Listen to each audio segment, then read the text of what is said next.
Next bill on the calendar for the day is House File 3280. Clerk will report the bill.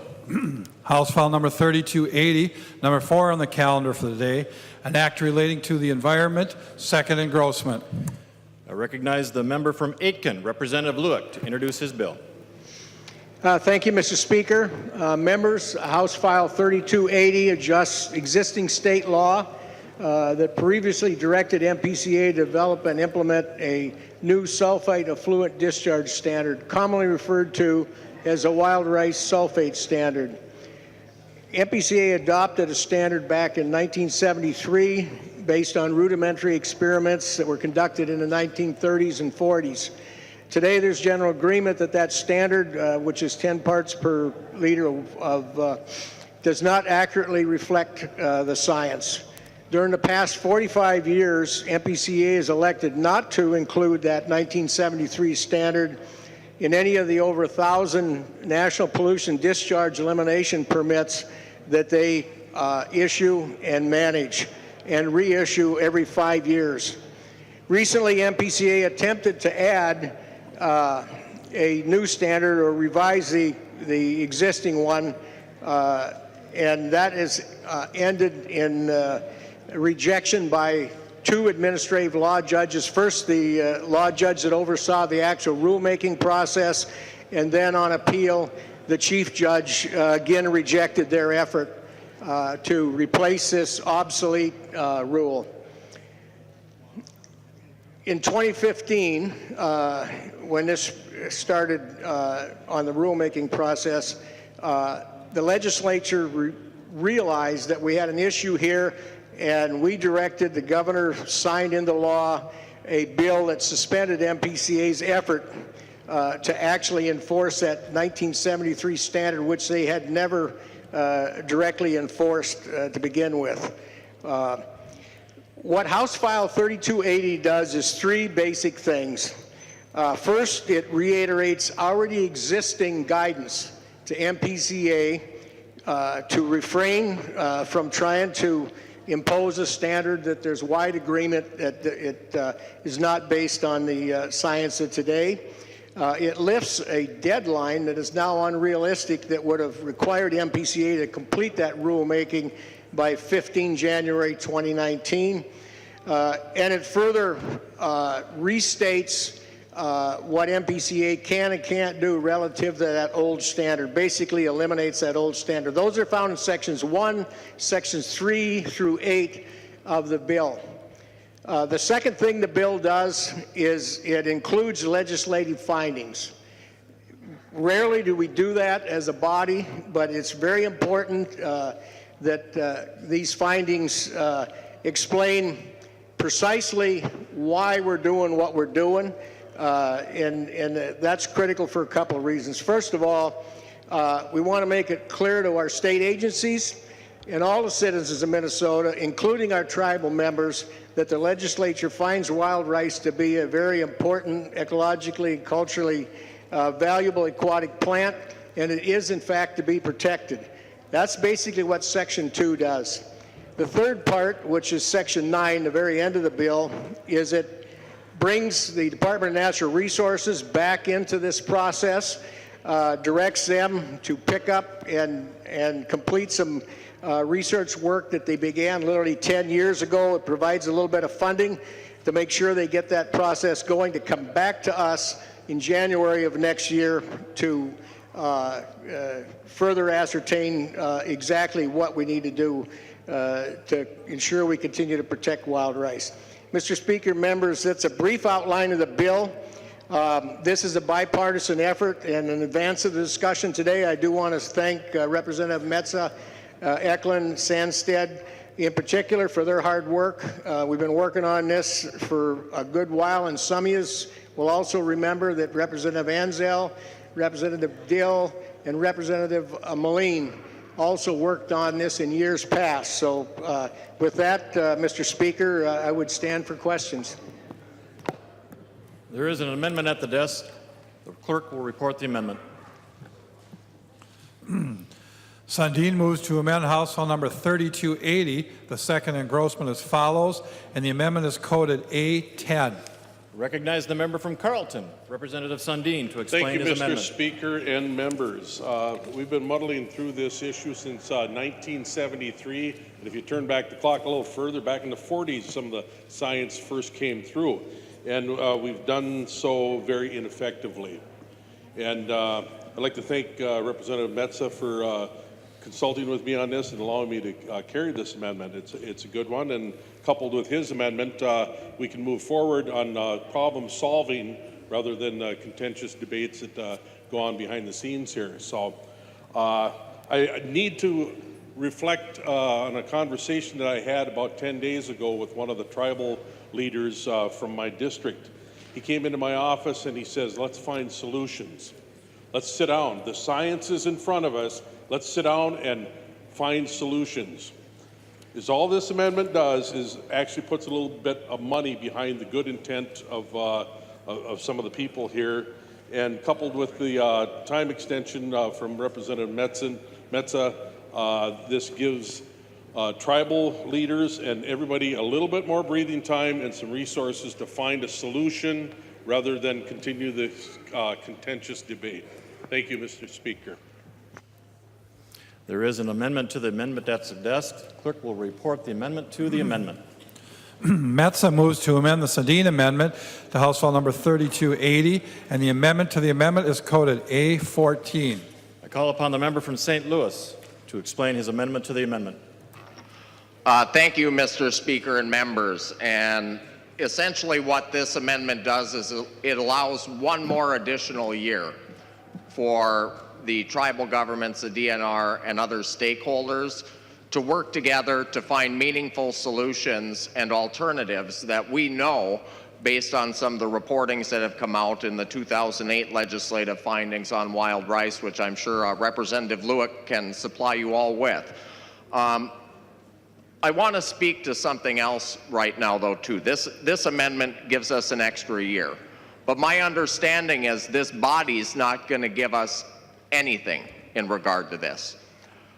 We have worked as a delegation bipartisanly for quite a while on this issue, starting back with my first session down here in trying to find some meaningful solutions moving forward. And the fact that it seems like today we're going to have an amendment that goes down for $450,000 additional $450,000, a minuscule part of our budget in this state. I can't say how disappointed I am in the majority that they wouldn't accept this amendment moving forward to work on things that we know are very likely to come out of this, and that's getting rid of invasive species, cattails, adjusting dam levels. We need to know, and the dollars will show us, if we're meaningful about this today or not. If we want to find a solution that works for the sulfate standard, we should be supporting this amendment today. So I'd encourage all of you to reconsider where you're at, because this is something that goes beyond, if we're going to adjust a dam level in northern Minnesota, it's your friends, family, and neighbors' cabins whose homes could be affected on the lakes. It's getting a boat with a really cool lawnmower where they go cut down invasive cattail species to help wild rice flourish. We've worked to get a little over $400,000 in the LCCMR bill, and Representative Eklund, thank you for that. And my colleagues on the DFL side here and the Republican side, thank you for that. But today, we'll either put our money where our mouth is as a state and say we want some meaningful steps forward, or we won't. I would ask you all today to support this. We have the money in the account that it's coming out of. We have the money to do this right. This is a meaningful step forward that was worked on across the aisle with our colleagues, who, some of which are still opposed to the bill, but saw this as a reasonable and meaningful thing to do. And I'll sure be disappointed if we can't take that one tiny step where we have money in the account to move forward by investing $450,000 and giving them an extra year. Discussion to the amendment to the amendment. Representative Lueck. Thank you, Mr. Speaker, and thank you, Representative Metsa. I agree with the bulk of what you said. My only concern here is that having worked with both DNR and the MPCA for a number of years now, my concern is that first we see what it is they're going to do, what they expect to do before we send any money to them. So members, I would ask that we not support this amendment to the amendment, and not because the heart isn't in the right spot, but simply because after a while we get really gun shy about advancing a large amount of money to any agency without being absolutely sure what they're going to do with it. And I would only point to what MPCA has been doing for a number of years trying to deal with that standard. So again, members, I would ask that there be a no vote on the amendment to the amendment. Further discussion to the amendment to the amendment? Seeing none, all those in favor of the amendment to the amendment, please signify by saying aye. Aye. All opposed, no. No. Motion does not prevail. The amendment to amendment is not adopted. Members, we are back on to the amendment to the bill. Further discussion. Representative Eklund. Thank you, Mr. Speaker. And I'm deeply disappointed that that didn't pass. We've got the money in the account. We've worked all session to try to get this thing done and done right, and it just is slowing down the process, and I'm deeply disappointed in this body today. Thank you. Further discussion to the A10 amendment. Seeing none, all those in favor of the amendment, please signify by saying aye. Aye. All opposed, no. No. The amendment is not adopted.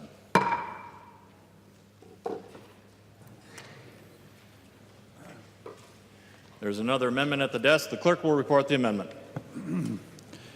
Hansen moves to amend House File Number 3280. The second engrossment as follows, and the amendment is coded A12. Call upon the member from Dakota, Representative Hansen, to introduce his amendment. Thank you, Mr. Speaker. And members, I would ask for a roll call on the amendment. Roll call being requested, and seeing 15 hands, there will be a roll call. Thank you, Mr. Speaker. And Representative Lueck, I listened very closely to your introduction, and you did say that it is rare to put in legislative findings, and I would agree. It is very rare to put in legislative findings. So would Representative Lueck yield to a question? He will, Representative. Thank you, Mr. Speaker. And Representative Lueck, where did this legislative finding come from? Representative Lueck. Thank you, Mr. Speaker, and thank you for the question. Came from a variety of sources, and in particular, if we go back to the March 23rd, 2017 letter from the Chippewa tribes of Minnesota. It was about a 5-page letter that informed the MPCA of a whole bunch of flaws in the rulemaking attempt that is basically ran off the rails with the administrative law judge people. So there's elements of that in there. There's elements in there that speaks in general terms to the problems that this would create for our wastewater treatment plants, the cost, and also with the rest of our heavy industry, including mining. So this is basically a compendium of a lot of issues that come to the fore because of this particular obsolete standard. Representative Hansen. Thank you, Mr. Speaker. And if Representative Lueck would continue to yield. He will yield. Representative Hansen. Thank you, Mr. Speaker and members. And Representative Lueck, I understand what you're saying about Section A, and I would encourage members to take a look at the bill. Actually take a look at the bill and look at these legislative findings. And when I look at Section B and Section C, those are a little different. And could you, particularly when I look at like lines 2.24, 2.25, 2.26, the legislature also finds certain waters of the state are used to irrigate wild rice intentionally grown as an ag crop, which is an appropriate beneficial use to be achieved and protected, and which is the only established beneficial use specifically pertaining to wild rice. So what does that mean, Representative Lewick? Representative Lewick. Thank you for the question. We've got 7 classes of water, and we've got class 2, which is recreational and wildlife. We've got agriculture and wildlife also lumped into class 4. This simply makes sure we're talking about all of the uses, and what we're talking about here is taking water out of the stream and potentially putting it into a domestic wild rice paddy. And that's just an area to make sure we've got everything cleaned up, and we're talking about all of the potential water uses relative to our watersheds. Representative Hansen. Thank you, Mr. Speaker. And so when I look at that and we're talking about domestic paddy rice, I think what you're declaring in the legislative finding, it says the only established beneficial use specifically pertaining to wild rice. So that would seem to ignore the cultural, the personal, the personal feeling or use of wild rice that what I'm seeing here is with a legislative finding, we're starting to muddle the waters already by establishing a beneficial use, a natural use, a finding. When I go to section C, the legislature further finds that it's contrary to the public welfare to impose requirements or burdens on regulatory parties in Minnesota as the basis of on the basis of a water quality standard that ignores current science. That's quite a finding.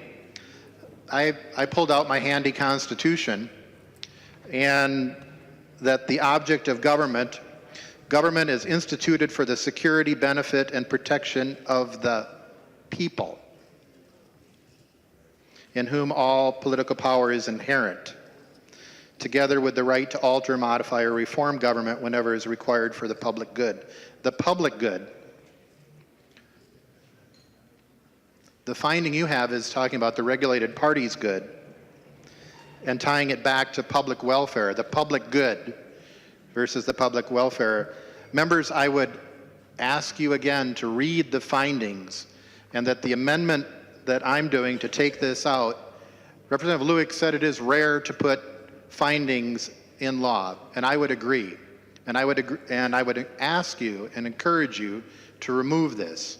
When you get into even more of section C and section D, we get a number of declaratory statements. I always look when we start having a lot of adjectives and adverbs with the nouns, and this is chock full of them. So again, if Representative Lewick would yield for a question, where did section C and D come from? He will yield. Representative Lewick. Those sections, along with Section A, which you, for some reason, conveniently want to ignore, which sets the baseline. So I respectfully disagree that any one of these findings trumps Section A. They come from, again, a compendium of concerned local communities, local industry, across the board. I mean, there's no one place or that these came from. This is a compendium of a variety of things that were brought to us when we put this thing together. Representative Hansen. Mr. Speaker and Representative Lewick, I wasn't saying they trump Section A, but I would say that Section A, B, C, and D are very Trumpy. In terms of making declarative statements, judgments, findings that we can often get into during the debate or in the hallways or in the discussions regarding this, but they have meaning, particularly when you put them into law. And I could ask all the lawyers in the room to comment on that, but I won't. Having the findings in here does not add to the bill. It adds to the potential litigation, it adds to more legal issues, and frankly, it's not needed. So I'd ask the members to remove this and vote for the amendment. Further discussion to the amendment. Representative Lewick. Thank you, Mr. Speaker. I would certainly urge that we not take these important findings out. And there's a secondary reason for this. Our Clean Water Act at the federal level, in the very beginning of that, they talk about relying on the states to develop and implement rational standards. And so not only is this a message to our own state agencies on what we value and what we hold important, and to our citizens, including all our tribal members, but this is also a message directly to the Environmental Protection Agency at the federal level that says, and by the way, here is why we're doing this and what we're doing. And that is very important because the day we leave session, then our agencies, MPCA in particular, will have a clear and concise set of findings when they continue discussions about developing any future rules on this subject. So I again urge a no vote on the amendment. Further discussion to the amendment. A roll call being requested. The clerk will take the roll on the amendment.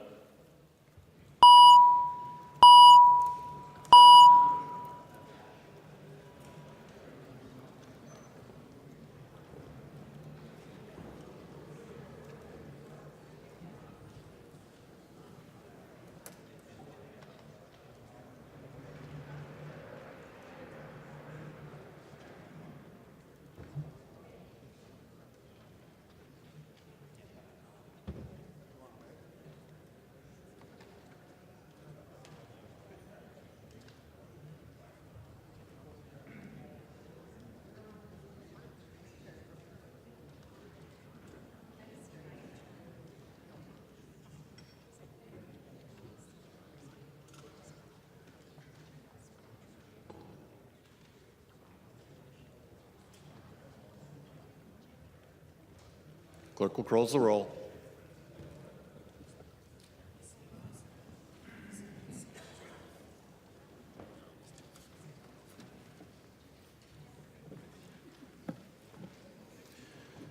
There being 51 ayes, 72 nays, the amendment is not adopted.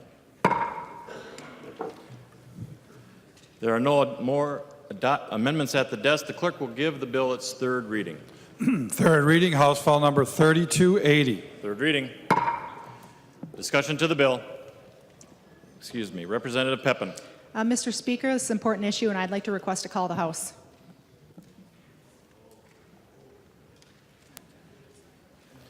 Seeing 10 hands, clerk will call the roll.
Clerk will close the roll.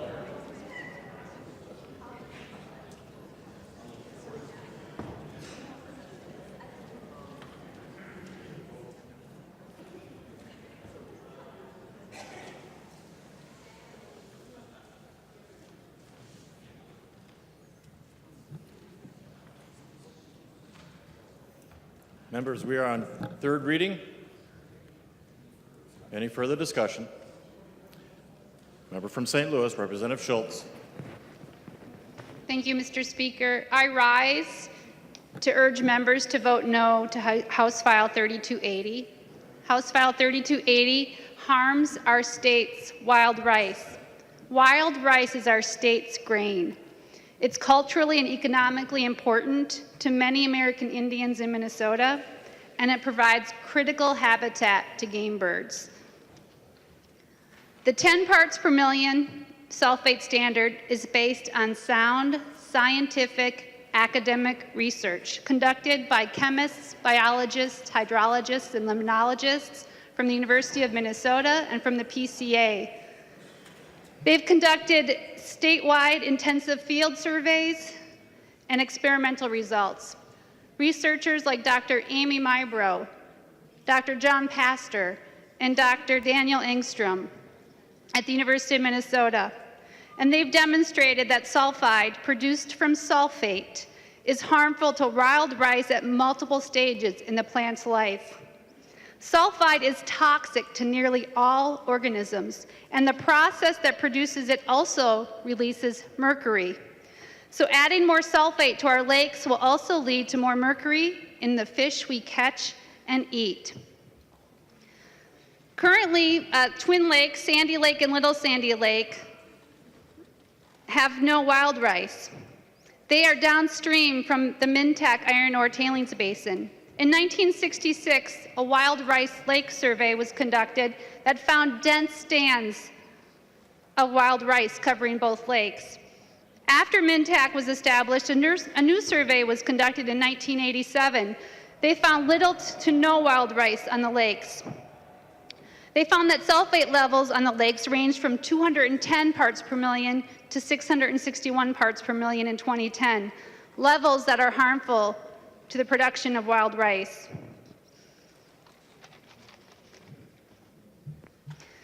In regards to the wastewater treatment facilities, WLSSD, based in Duluth, it is not discharging into a body of water that produces wild rice. And it could be in compliant. It's only marginally out of compliance with the 10 parts per million because the MPCA could permit variances and give them a longer time to comply. So that is not an argument of why we need to pass this bill. This bill, if passed, will lead to more litigation, which will be costly to taxpayers, and it will lead to chaos. So I, along with the Minnesota Environmental Partnership and 25 other groups, urge you to vote no on this bill. For all Minnesotans who enjoy and depend on our lakes and rivers, the risk of removing the sulfate standard is just simply too great. So I urge members to vote no. Further discussion? Representative Metsa. Well, thank you, Mr. Speaker and members. And again, I'm disappointed with our previous vote on the amendment today. We had an opportunity to continue to work bipartisanly on this issue, and I hope that as this bill makes it through to the governor's office, that we take the time to do that before the end of session. We know that it's likely to have a conference committee and that we can improve it along the way. And I did want to take a moment to thank some of our constituents from northeastern Minnesota who do work at the taconite plants, some of which were just mentioned, and clarify a couple of things as to why we care about this issue and why our community members are and will remain to be some of the best environmentalists. In the first few pages of the steelworkers' contract with the companies they work for, they're allowed to report environmental concerns without fear of losing their work. Whether it's an oil spill while they're changing the oil on a bigger truck, whether it's a leak in a dam, or any other issue. I just wanted to say thank you to those members who came down today for your stewardship that you've passed on for generations, to a point where right up on the Iron Range in the city of Virginia that I live in, surrounded by 3 taconite plants, that we can get our city's drinking water out of a reclaimed mine pit. Trout swim there. That's an example of what one generation passed on to another. And I hope that we're continuing to make those investments. We've got another bill out there this year that gives the NRI money to finish a research pilot project that's going on right now in my district. A bacteria that you can actually pour into a city water supply where they're doing the treatment, similar to what bacteria you'd pour into a septic tank if you were looking to get it broken down and get the solids broken down. If you electrically charge that bacteria, it will eat the sulfate, and the byproduct is iron. It also works with phosphate.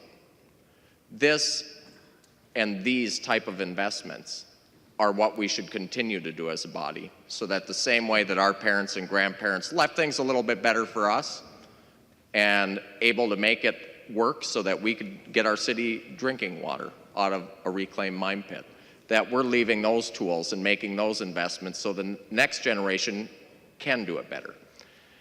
So with that, I would like to say it was also a pleasure to work with our tribal communities in meeting and listening to them. Back in November, Representative Eklund and I went and met on behalf of the delegation, which is why both of us today and the rest of the delegation members are disappointed that what we brought back to the table wasn't adopted. I'm going to vote for this bill today, but I hope that in moving forward, we can make those much needed changes and continue to change the way that we're doing our politics, where we can work together and make sure that when we leave this building after passing a bill, that our kids and grandkids can be proud of what we did. The member from Ramsey, Representative Hausman. Thank you, Mr. Speaker. There's lots of discussion about science on this bill. It's time to hear from the scientists. You have letters on your desk from Dr.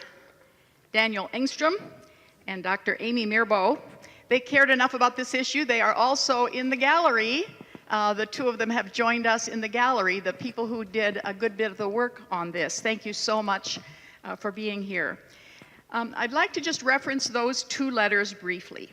Dr. Engstrom identifies himself as one of the lead researchers, along with other scientists from the University of Minnesota, on the wild rice sulfate standard study. And just briefly, several of the conclusions of that study. He says they are as clear and unambiguous as the results of any environmental research I have ever conducted. And they have been vetted through peer review by a team of national and international experts. And in the last paragraph of his letter, he says, in sum, the conclusions of the wild rice sulfate standard study strongly support both the existing sulfate standard for wild rice waters as well as the PCA's proposed equation-based revision of that standard. The science supporting both the new and the old standards is far from antiquated. It represents the considered opinion of every independent scientist who has examined the evidence. The letter from Dr. Mirbeau underscores that. She's the lead author of 2 of the published studies resulting from the MPCA wild rice standard study. And she says she led the field study of 108 lakes and rivers statewide over 3 years, and again says we have unambiguous, peer-reviewed scientific results that support the sulfate standard to protect wild rice. In the MPCA letter that you have, the commissioner points out the bill prohibits the use of this new science. The bill prohibits the use of this new science regarding sulfate and wild rice. Science that Minnesotans helped pay for through the Clean Water, Land, and Legacy Amendment. So we paid for this, and now we seek to nullify it. One of the handouts of the author suggests to me some of the confusion around this. The bill nullifies wild rice standards in wild rice waters. But the author's handout seems to suggest that the bill is about the mining industry. Members, we have to be very clear. Today, we have a bill not about the mining industry, not about the high cost of new wastewater infrastructure, which some have talked about. We have a bill about wild rice standards. And what this bill does is nullify sulfate standards for wild rice waters. Pure and simple. I encourage a no vote. The member from Rice, Representative Bly. Thank you, Speaker. And I'm proud to be from Rice. Anyway, I have a question for Representative Lueck. I'm wondering if he would yield to a question. He will yield, Representative Bly. Representative Lueck, Section 7, Application of Water Quality Standards, Irrigation, reads, the Commissioner of the Pollution Control Agency must not apply a water quality standard established to protect water quality for purposes of permitting the water's use for irrigation without significant damage or adverse effects upon crops or vegetation, including water used for the production of wild rice, unless the water is appropriated for irrigation use. I'm not really sure I understand the purpose of that. I don't know, just in the discussion today so far, what I think we've heard from our side is that when we're thinking about the future, thinking about legislation that will govern the future, protect water, and make mining safe, we need to have a thorough discussion, and we need to know where we're headed. We need to know what we're talking about. And I know we don't talk much about climate change here, but the climate is changing, and we don't know what's going to happen to the future of northern Minnesota in regards to agriculture. And if we're, I just don't understand what you're attempting to do with this, and how is that going to affect farmers in the future? And perhaps you could explain it. Representative Lueck. Thank you, Mr. Speaker. What this section deals with, and when we think about water appropriation for the purpose of irrigation, we always kind of think of, oh, that's that well out there with the big sprinkler around it. And so we're irrigating corn, beans, or some other type of thing. There's another requirement. If, for example, you do have a domestic wild rice paddy, then you just don't get to go open the creek up and pump water out of there and flood your paddy. So that is another appropriation that you have to go through the process with the DNR. So that's all we're talking about. There's nothing magic or sinister about this. It's just making sure we get everything out on the table. So we, in theory, could end up with a circumstance that if we had a standard where you could turn the appropriation down because we couldn't put it on the rice, when in fact right now we may very well be actually irrigating domestic paddies with water that's clearly above the obsolete standard. Representative Bly. Thank you, Speaker. So what I'm gathering from what you're saying is that you're interested in protecting the domestic paddy rice, but not necessarily the wild rice. Is that correct? Would you yield for a question? He will yield. Representative Lueck. Well, my good friend, you're absolutely wrong. Thank you.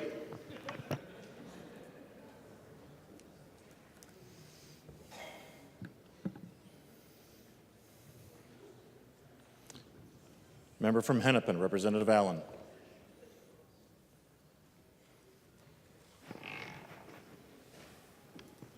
Thank you, Mr. Speaker. So I've heard a lot of talk about tribal leaders, discussion with tribal leaders, industry, regulators, legislators, trying to figure out the best approach to go forward. And I appreciate all that work, and people have, they have the best interests of their community. They're trying to work with other communities, with tribal leaders.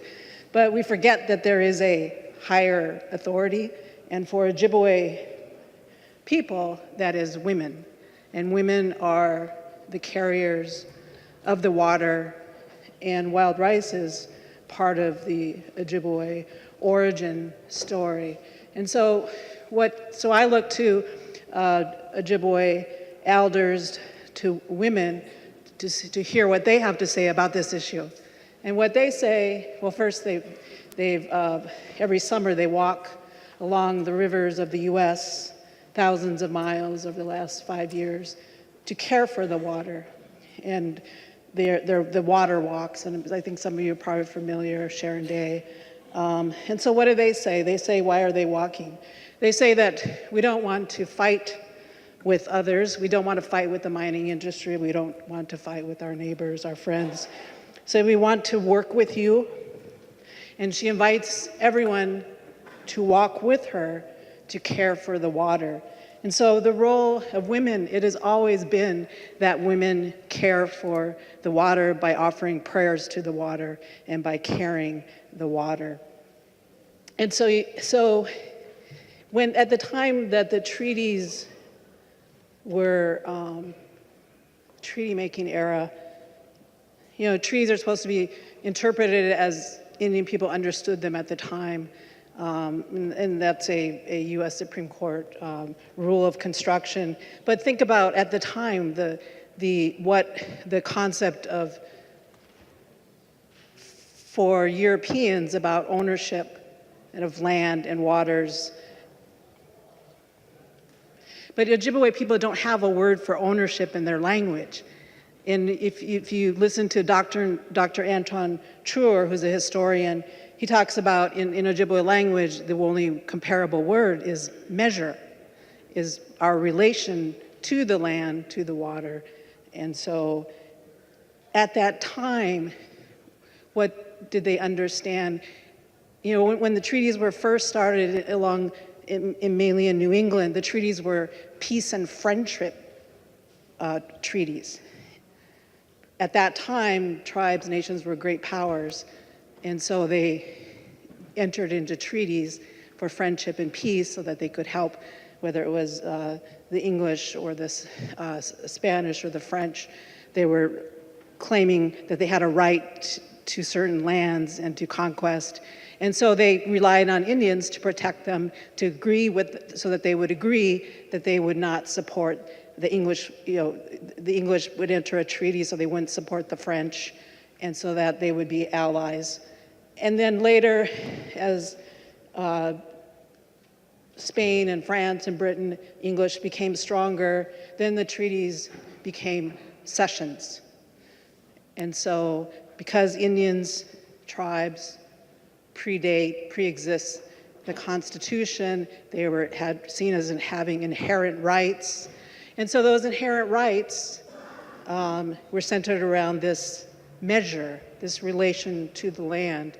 And so they, at the time, understood that they were ceding lands, but they were reserving that they would have a way to continue to live and to feed their people and to hunt and fish and gather. And so on these ceded lands where these wild rice grow, they can be viewed as property interests. We call them, in the English, we call them usufruct. They're held in common ownership. And that property right is that you can use that property in common as long as you don't harm it, you don't destroy it, you don't diminish it. And that is how I think that Indian people view those areas today, those ceded lands, that they are held in common, and that we all have a responsibility to care for those waters, those lands. And so this is not the way to do that, obviously. It only leads to more conflict, to litigation, and then, the rest of us, all of us tribal attorneys have to get out our koans and start looking up usufruct rights and start going to the U.S. Supreme Court to enforce, because those treaties are still there. They may have been broken, by the federal government, but unless they're abrogated by Congress, they are still there. And that was the understanding, that these waters, these land, wild rice, that they would be held in common, and that others would not, everyone would agree that they are not to be destroyed, not to be damaged, not to be diminished. So we need to find a way going forward to care for those, to care for the wild rice. Thank you. The member from Ramsey, Representative Kunesh-Podein.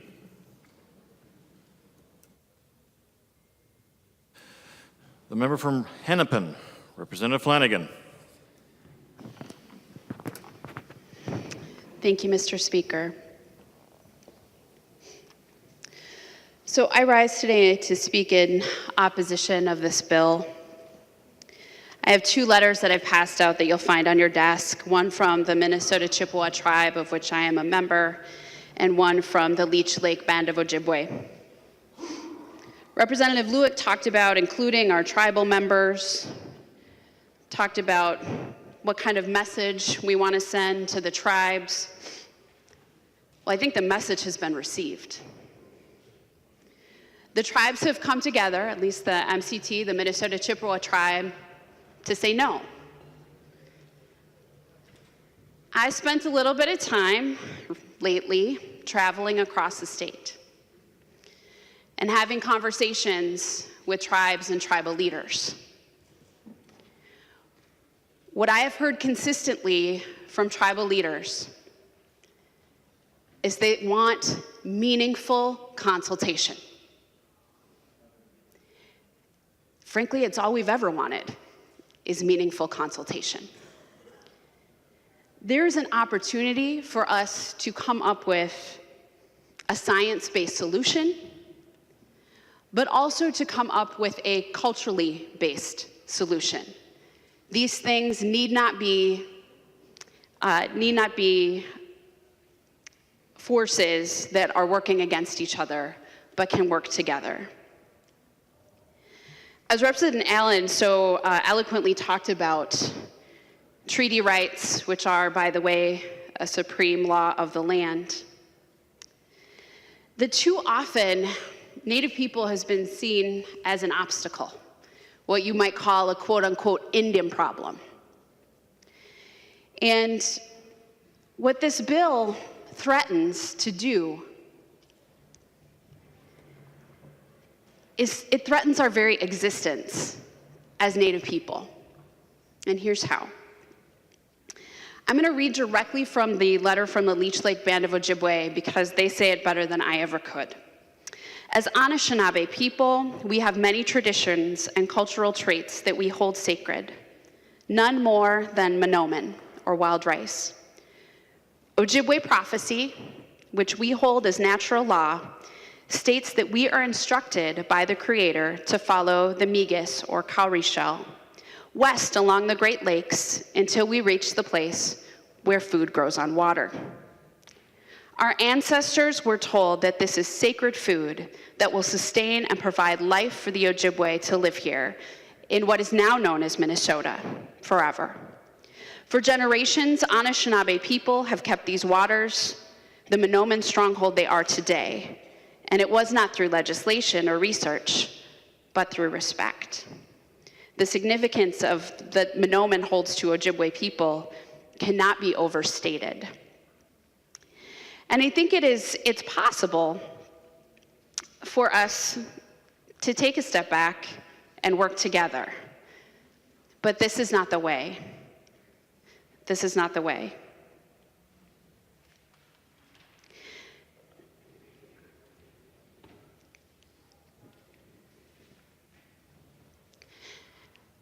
Most of the time when I stand up here on the floor and I speak, it's on issues that affect Native people. And I am grateful for the other Indigenous members of this body. But I think it's time that everyone on both sides of the aisle take very seriously our responsibility to work and to maintain relationships that are government-to-government relationships. We are not a race of people. We are sovereigns. We are sovereign nations. And we have a responsibility as lawmakers to respect those relationships. So colleagues, I think, and I am hopeful, that the tribes want to come to the table and work in partnership with us to find a better standard where we can come together, where that science and that culture can meet. And I am eager to be part of those conversations, as I hope you are all as well. But if wild rice no longer exists, we no longer exist. Many of us in this body talk about where our ancestors come from, our immigration story. For half of my family, there's a story of a 16-year-old who brought her family across the ocean without her parents and fought and struggled. And Mary Harrigan's blood runs through my veins. But on the other side of my family, we were here. This is our home. We can't go anywhere else. This is who we are, this is where we live, and this is where we are from.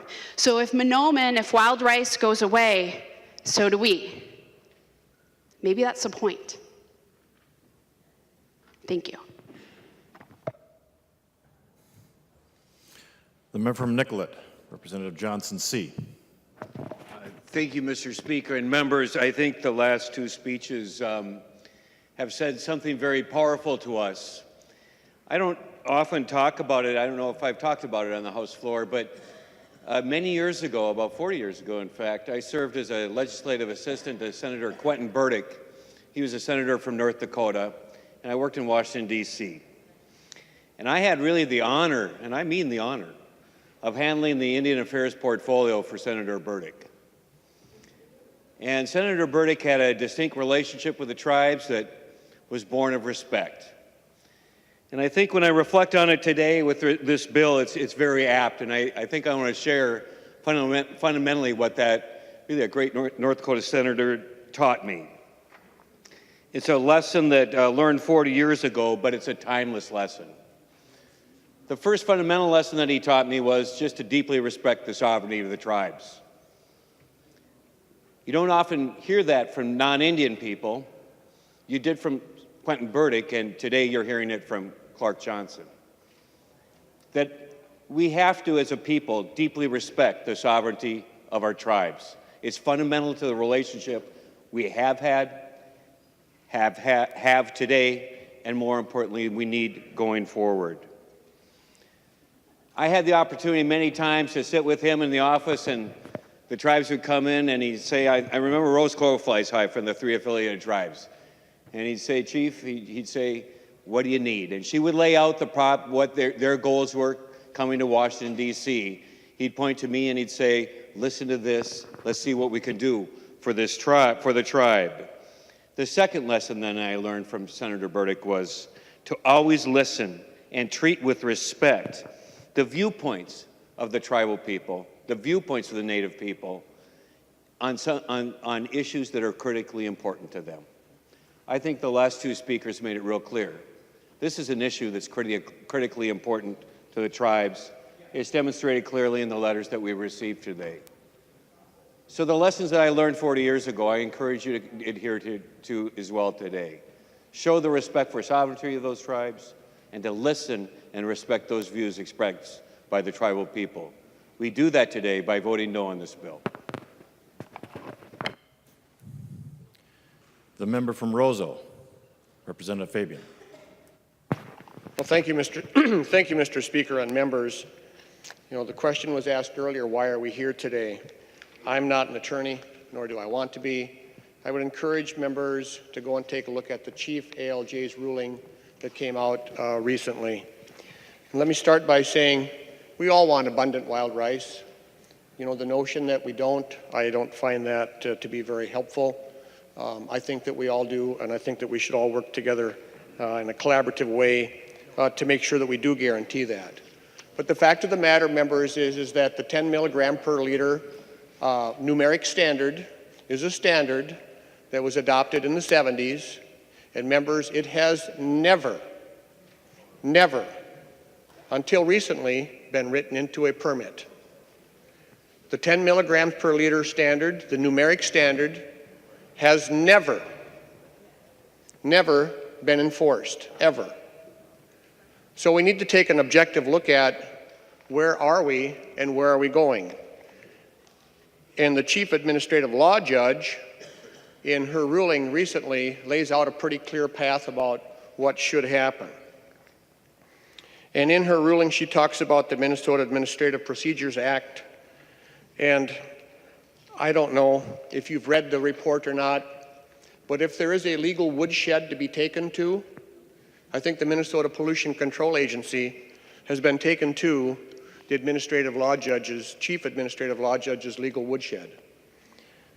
In her ruling, she says that in the case of this, the MPCA has failed to meet this and other requirements of the Administrative Procedures Act, and therefore she ruled to disapprove the rule as they brought it forward, the new one, the equation-based. It also says in her ruling that the MPCA has not complied with the law in this regard. It does not follow the Chief Administrative Law Judge's directives regarding how to correct the defects in the proposed rule, nor has it submitted the disapproved rule to the identified legislative bodies, of which we are. Instead, the MPCA has in effect requested reconsideration of the rule's disapproval and seeks an order allowing adoption of the proposed rule in a modified form. The agency has also not followed the provided directives for curing all identified defects, nor identified other record-based and public vetted solutions to achieve the same ends consistent with the spirit and the letter of the Minnesota Administrative Procedures Act. Neither has the agency availed itself of the only other statutory alternative, which is seeking legislative advice as required by law. She also goes on to say in here that, in fact, the MPCA is correct, and there's other things like that in this ruling. And then with regards to the equation-based standard that MPCA is pushing, she said in her ruling that the proposed standard becomes not a measuring stick, but a slide rule. It's difficult to conclude that such a process could ever, quote, given a person of ordinary intelligence a reasonable opportunity to know what is prohibited or provide sufficient standards for enforcement, unquote. I could go on and talk about this, but I encourage members to take a look at this, and let's come back to a conversation about that. I would also point out that in March of 2015, Governor Dayton said that, quote, some people will say you're going to abandon the standard, but if the standard is obsolete and it's not validated by current science and information, then stick with it and close down an industry really isn't well advised. Also, he said if you have an impossibly low standard that doesn't correlate the problem that you're trying to solve anyway, you put the whole industry out of business. We don't even know if it's going to improve wild rice conditions, and it's going to be catastrophic for life up in northeastern Minnesota. I'm a pro-mining guy, but I'm also interested in the cities, and you probably got the handouts at your desk of what the many millions of dollars of costs are going to be to meet the numeric standard or to meet another standard. Members, we need to go back. We need to figure out where to start on this process, and let's solve a problem, and let's give the agencies the tools that they need to get this done I encourage a green vote. Representative Lewick, thank you for the work you've done. Representative Metza and Eklund and Sandsteed and so forth, I appreciate the work. Let's keep working together and get this right. I encourage a green vote on the bill. Thank you. The member from St. Louis, Representative Sandstead. Thank you, Mr. Chair, or Speaker. Members, I've listened to this debate for a long time, sometimes as a resident of the area I represent, and now most recently as the person who represents that area. And I've had a couple questions, and I've had a couple final thoughts that I just want to share with you. Some questions I've had as I've listened to this debate for many years is, why do we have this standard? What happened in 1973 that we needed a standard around wild rice? To date, I haven't been able to get that answer from any agency or an individual. So I know that different times warrant different policy, but I'm sure it was put in there for a reason. I just don't know what that was. With that being said, I wonder, do we need that now? Maybe we do. I'm not debating the issue. Perhaps we do. This is a standard for wild rice. This is not a standard that's here to divide people, attack culture, attack jobs, go after communities. It's a standard around wild rice. And I'm going to ask you just to think about this question. If we need a standard, then is it reasonable to have a standard that encompasses the whole picture? Or should we just isolate a pixel of the picture and have a standard centered on a pixel? And what we have currently is a pixel. Every argument I've heard on the floor, every position I've heard on the floor has merit. To my friends on this side of the aisle and my friends on that side of the aisle, there is a solution for all of us. What I've heard today is what my heart is after. I'm after genuine solutions. And since 1973, we have not come to the table. We have not come together to find a genuine solution. We have been creating, perpetuating wedge issues. I'm not interested in that. I was not elected to do that. Mr. Speaker, will my friend Rep. Allen yield to a question? She will yield. Representative Sandstead. Taking into the account that this is a complex issue and there's cultural impact, in your opinion, what is the solution? How do we come together? Representative Allen.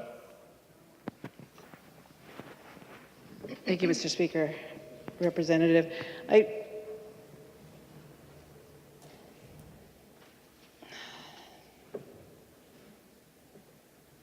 there is one of the regulators states in here that this bill will prevent the MPCA from moving forward with the rulemaking to revise Minnesota's water quality standard to protect wild rice from the adverse impacts of sulfate. That is, this bill doesn't solve any problems. So how do we come together, the question? We don't adhere very well to process, to consultation, to going out into communities. I mean, you have in up north communities that have coexisted, lived together, intermarried, work for each other. They've figured out how to deal with this issue. That's where the answer is. We're not going to come up with that answer here, but they will. But they need resources to do that, and they need alternatives, and they need somebody to help facilitate that process to move them to the next step. There is the will to do that there. These people live and work together. They understand each other, they do have respect for each other, and they understand the economic hardships and the things that they struggle with and the barriers. So they are the best people to solve this problem. Representative Sandsted. Thank you. And thank you to my friend, Rep. Allen. My heart is to come together on this. My heart is to find the right solution. And I'm going to be supporting this bill because what we have in place right now is flawed, seriously. And my support is not against a tribal community. It's not against people. It's not a divisive issue. It is to come together. And since 1973, apparently this body and others haven't found a path forward. It's sad if it takes a lawsuit for us to do that, but maybe that's what it takes. I urge your support. The member from Hennepin, Representative Wagenius. Thank you, Mr. Speaker, members. Thank you, Representative Allen, Representative Flanagan, for helping me, and I hope everyone here understand the true meaning of wild rice. This bill is a pretend solution to a real problem. This bill, with its findings, takes away all standards by pretending that sulfates are not a problem. So what would happen if pretend was signed into law? PCA has testified that without a standard, it would be difficult to approve permits for new or expanded facilities. And here's why. If PCA doesn't include a 10 milligram standard, then the permit would not meet the already federally approved standard or the new science that reinforces, not negates, but reinforces the standard, the old one. On the other hand, if PCA issued a permit with the standard and this law passed, then PCA would be breaking the law. So what pretending does here is buy a gigantic lawsuit for each and every wastewater facility treatment plant that wants a new or expanded permit. It doesn't make it easier, it makes it harder and more expensive. You've heard the argument, well, it's not been enforced in the past, so it doesn't have to be enforced in the future. But that argument is flawed, and here's why. It pretends that the legislature didn't ask for a new study, didn't fund a new study that had a standard that actually reinforces the old standard. This legislative activity, the funding, the request, are now part of the record. They can't be ignored. So now we're back to pretending when we should be problem solving. People are saying problem solve. Pretending is not problem solving. A red vote here is in favor of problem solving. The member from Aiken, Representative Lueck. Thank you, Mr. Speaker, and thank you, members. Couple of things.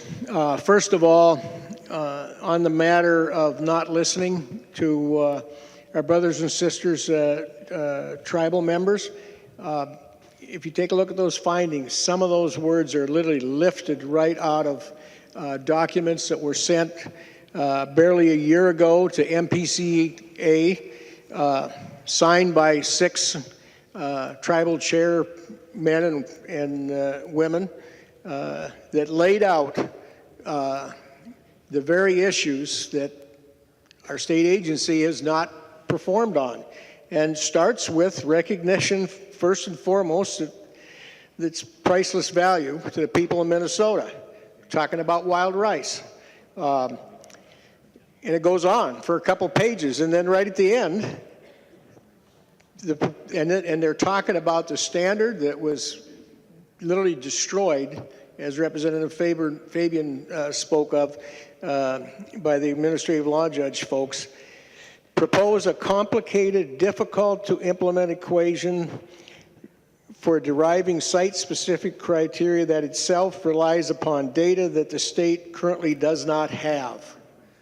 So I don't accept the premise that at least I am not listening. I've been looking at this for 4 years, and there's a huge amount of stuff related to this bill that comes directly from the tribes, and they're not just in their documents, but discussions. I too have a Mille Lacs Band. A third of their people reside in the district that I represent, and so I speak with them quite often, and I understand and appreciate the absolute suspicion and frustration anytime any government, whether it's federal or state, tries to tinker with anything that our tribal friends hold near and dear to their heart, because we all have to recognize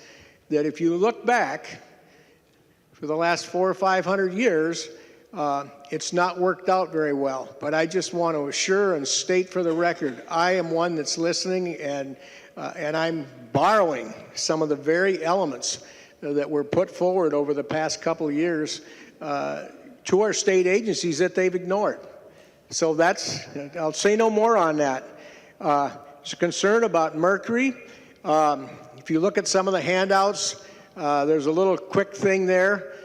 90% of the mercury issues that we have that gets into the water, that gets consumed by our wildlife, comes from outside the state. There is a tiny fraction that may come as a result of mining. It's significantly more than simply generating when we generate power here in the state of Minnesota. So, frankly, we don't want mercury any place where it doesn't belong, obviously, but that is a red herring that this sulfite standard is going to have some major change in the mercury that falls out of the sky, the sulfate. So that's another one that we need to understand and be realistic about and accept the current knowledge that we have. With respect to, as Representative Sandstead spoke of, our local communities, in particular cities with wastewater treatment plants. This applies not just to Northeast Minnesota. See, there's a big fallacy. If you look at one of the other handouts, it says map of Minnesota, and it's got all kinds of little square boxes on it. You'll note there's wild rice waters at the border with Iowa. So while the focus is on Northeast Minnesota, basically north of Mille Lacs Lake in particular, this is not an issue that is just simply a localized thing. So, and again, that goes back to something that our Native American friends have been telling us from day one. You guys are discriminating, you're picking a few winners and losers. I absolutely am committed. This is a statewide problem. Wherever there was wild rice, we need to understand that, and where it's possible, restore it. Talking about jobs, we've got a huge amount of folks here that depend in the trades on mining, on manufacturing, and all kinds of things. Steel workers, carpenters union, electricians, boiler makers, goes on and on. 49ers. This is a real part of what they do, and the production of steel is a kind of a fundamental thing to manufacturing here, both in the state of Minnesota and across the country. So this is a absolutely sincere effort to move the ball forward, to get us focused on pragmatic improvements to protecting and enhancing wild rice. And we need to just kind of clear the deck here.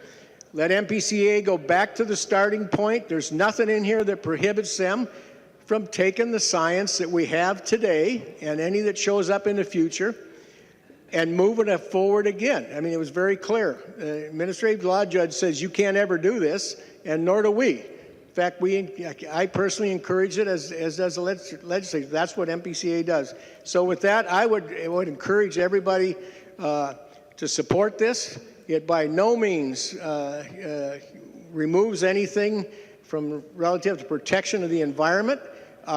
Let's be honest. We haven't been doing it. So let's be honest.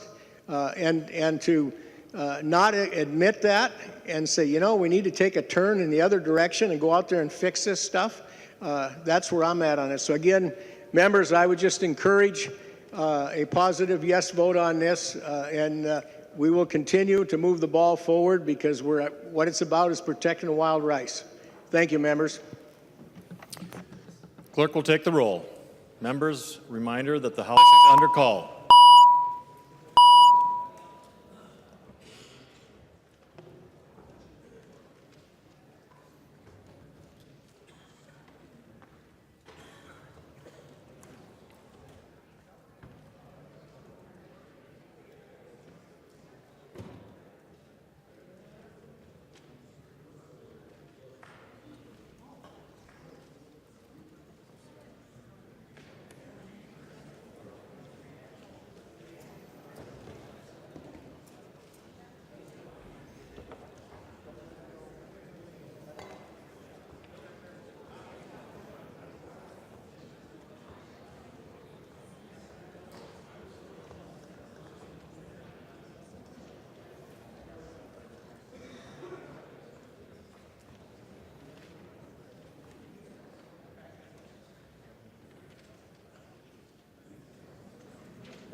Clerk will close the roll.